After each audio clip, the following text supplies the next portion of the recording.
श्री सद्गुरु महाराज की जय। प्रातः स्मरणीय अनंत श्री विभूषित परमाराध्य संत सद्गुरु महर्षि में ही परमहंस जी महाराज का प्रवचन। आपस में मेल नहीं रहने से नाश।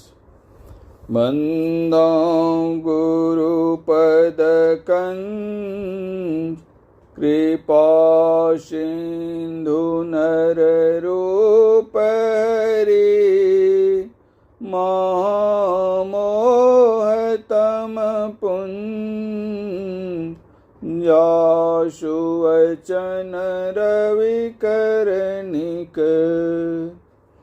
धर्मानुरागिणी प्यारी जनता, मैं यहाँ यों ही घूमने नहीं आया हूँ। मैं बहुत थोड़ा सा कहूँगा, वह यह है कि आप लोग संसार में कुशल से रहें। कुशलदायक सुख के वास्ते पहले अपने वर्तमान जीवन को याद करें। वर्तमान जीवन में कुशलदायक सुख के वास्ते आपस में मेल से रहो। आपस में मेल के वास्ते अपने घर में मेल से रहो, अपने पड़ोसी से मेल से रहो, अपने समाज में मेल से रहो, अपने देश के सभी लोग मिलजुल कर रहो तो बड़ा सुख उपजेगा। जहाँ आपस में मेल नहीं, वहाँ कैसा परिणाम होता है, इसे जानने के लिए अपने देश में रामायण और श्रीमद्भागवत ग्रंथ प्रसिद्ध है। उनका अवलोकन करके सीख ले सकते हैं।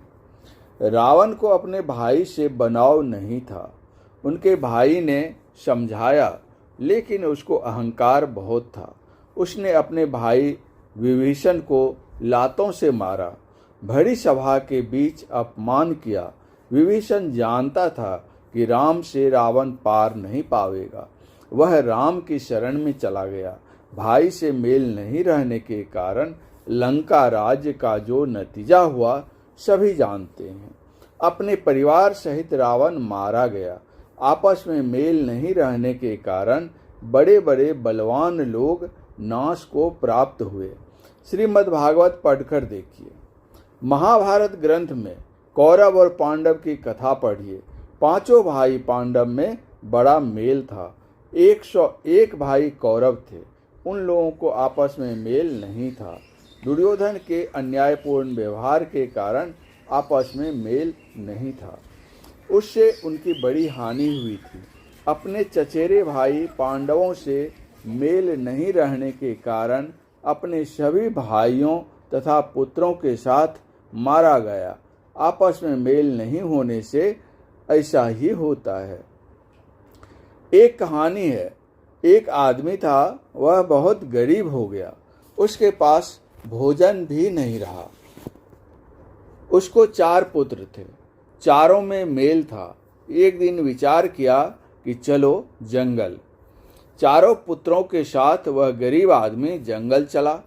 साथ में मूंज, लोटा और हंडी ले ली। जब जंगल पहुंचा तो वह एक गाछ के नीचे बैठ गया। लड़कों को कहा, साफ सुथरा करो इस जगह को। सभी लड़कों ने साफ किया। अपने मूंज की रस्सी बनाने लगा। एक लड़के को कहा कि आग लाओ। वह लड़का तुरंत आग के लिए चला गया। दूसरे लड़के को कहा कि पानी लाओ। वह तुरंत पानी के लिए चला गया।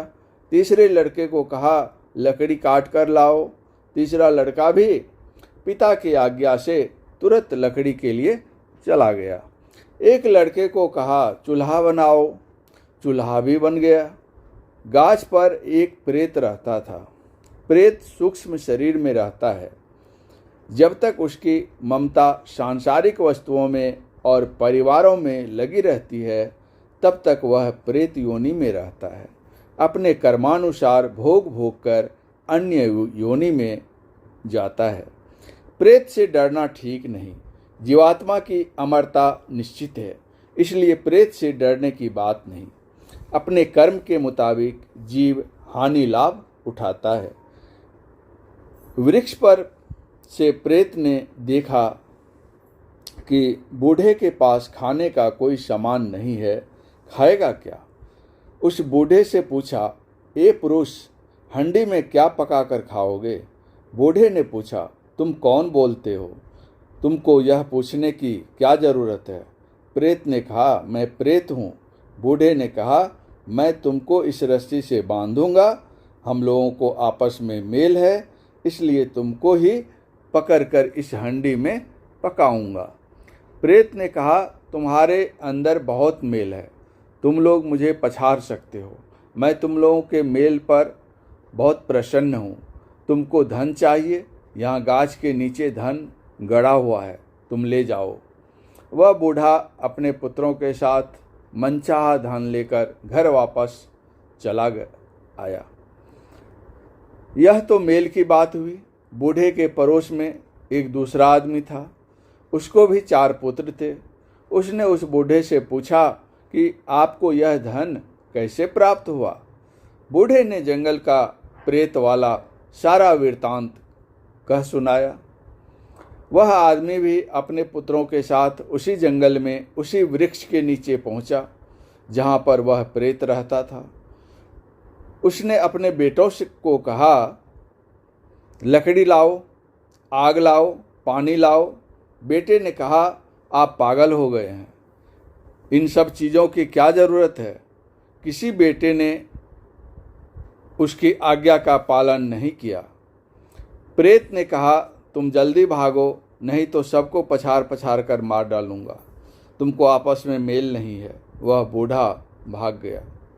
यह तो दंत कथा है, कोई प्रमाणिक नहीं है, लेकिन इसमें मेल का उपदेश है। मेल में बल है, मेल में बहुत लाभ है।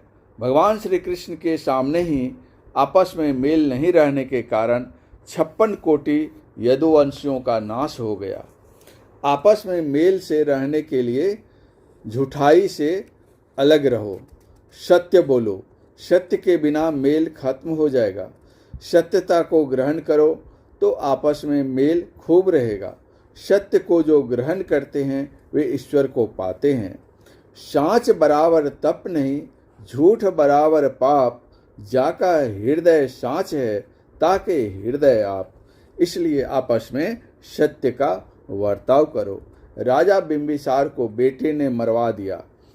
अजात शत्रु के समय में लिच्छवी वंश के राजा लोग राज्य करते थे। उस समय जनतंत्र का राज्य था। अजात शत्रु राज्य प्राप्त करने का लोभी था।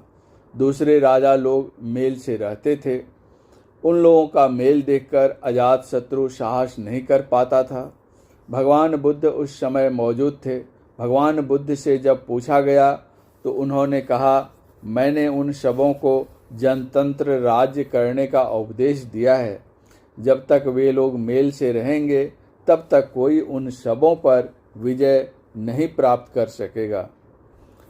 अजात शत्रु ने अपने मंत्री से कहा, उन लोगों पर कैसे विजय मिलेगी? मंत्री ने कहा, बिना मेल तोड़े वे लोग हार नहीं सकते। यदि आप मुझे आज्ञा दें तो मैं मेल तोड़ दूंगा। राजा ने कहा, वैसा ही करो। मंत्री ने कहा, आप एक हुक्म निकाल दीजिए कि राज्य से मंत्री को निकाल दिया। राजा ने वैसा ही किया। तमाम राज्य में ढोला पिटवा दिया कि मंत्री को राज्य से निकाल दिया है। वह मंत्री भी उस राज्य से निकल गया। घूमते फिरते वह मंत्री लिच्छवी के पास पहुंचा। उन लोगों ने उस मंत्री को बड़ा सम्मान किया, उसका आदर होने लगा। मंत्री ने ऐसा विश्वास दिलाया कि सही माने में उसको राजा ने अपने राज्य से निकाल दिया है। मंत्री ने ऐसा विश्वास दिलाया कि लिच्छवी लोग मंत्री पर पूर्ण विश्वास करने लगे। वे लोग मंत्री की ओर से बेखबर हो गए। मंत्री अपनी कपट बुद्धि से लिच्छवियों का मेल तोड़ने में लग गया। सबको फुटा फुटा कर उन लोगों के मेल को बिगाड़ दिया। अब राज्य का काम करने में गड़बड़ी होने लगी। जब इन लोगों में मेल नहीं रहा तो उस मंत्री ने राजा अजातशत्रु को गुप्त रूप से खबर दी और उसने लिच्छवियों पर चढ़ाई करके उसे जीत लिया। अगर लिच्छवियों में आपसी मेल रहता तो कभी भी अजातशत्रु उन लोगों पर विजय प्राप्त नहीं कर पाता। अनमेल से बहुत नुकसान होता है। यदि आपस में झूठ का व्यवहार होगा तो कभी मेल नहीं होगा। आपस में बिल्कुल सत्य का ही व्यवहार करो। एक दूसरे के साथ सदा सत्य का ही व्यवहार करो। अपने देश में जैसा सुख चाहिए वैसा नहीं है। मतलब कि उपद्रवहीन स्थान में रहना सुखकर है। जहाँ चोरी होती है, डकैती होती है, एक दूसरे को कौशल से झूठ बोल बोल कर पछाड़ते हैं, यद्यपि सरकार की ओर से सजा भी होती है, फिर भी उपद्रव नहीं जाता है। यदि आपस में मेल से रहे तो सारे उपद्रव दूर हो जाएंगे। स्वराज्य में सुंदर राज्य होना चाहिए। देश को उपद्रवहीन राज्य बनाओ। आपस में मेल से रहने का आधार है ईश्वर की भक्ति।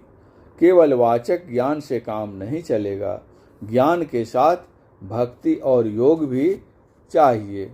भक्ति के लिए ज्ञान भी चाहिए और योग भी।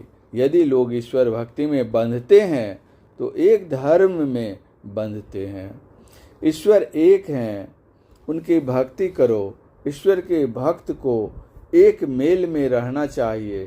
संत कबीर साहब को लोग जानते हैं। वे काशी में रहते थे। वे वैदिक और मुसलमान को एक ही उपदेश करते थे। वे दोनों के लिए एक थे। ईरान में एक फ़कीर रहते थे। उनको कबीर साहब के संबंध में मालूम हुआ कि भारत में एक बहुत बड़े संत हैं। वे फ़कीर और कबीर साहब बूढ़े हो गए थे। फ़कीर साहब और कबीर साहब सूरत में एक जहाज़ पर मिले। दोनों ने आपस में हाथ मिलाया। दोनों एक दूसरे के हाथ पकड़े हुए रात भर बैठे रहे। मुंह से कोई बोलचाल नहीं। जब सवेरा हुआ तो दोनों अलग अलग हो गए।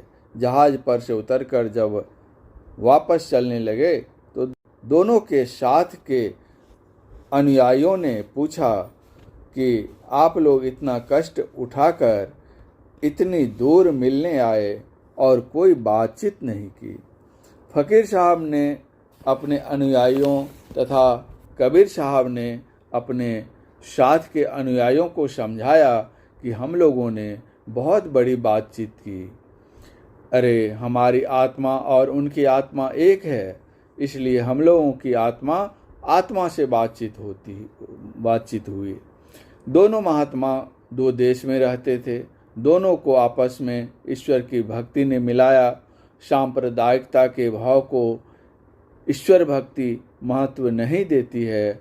भक्ति महत्व देती है ईश्वर में प्रेम करने वाले को। ईश्वर की भक्ति कैसे करें? सत्य को छोड़कर ईश्वर की भक्ति नहीं होती। ईश्वर के भक्त सब के सब सच्चे होते हैं। ईश्वर के भक्त सतत सत्य बोलने को तत्पर रहते हैं। ईश्वर भक्ति के बिना लोग समता नहीं प्राप्त कर सकते। सब कोई यदि ईश्वर के भक्त बने तो आपस में मेल हो जाएगा। सत्य पर अटल रहने वाला ईश्वर का भक्त होता है। वेद में भी आया है कि आपस में मेल से रहो, एक भाव से रहो, सब मिलकर एक ईश्वर की उपासना करो। जीवन में सुख पाने के लिए तथा परलोक में सुख से रहने के लिए सत्यता का पालन करो। ईश्वर भक्ति के बिना सत्यता का पालन नहीं कर सकोगे।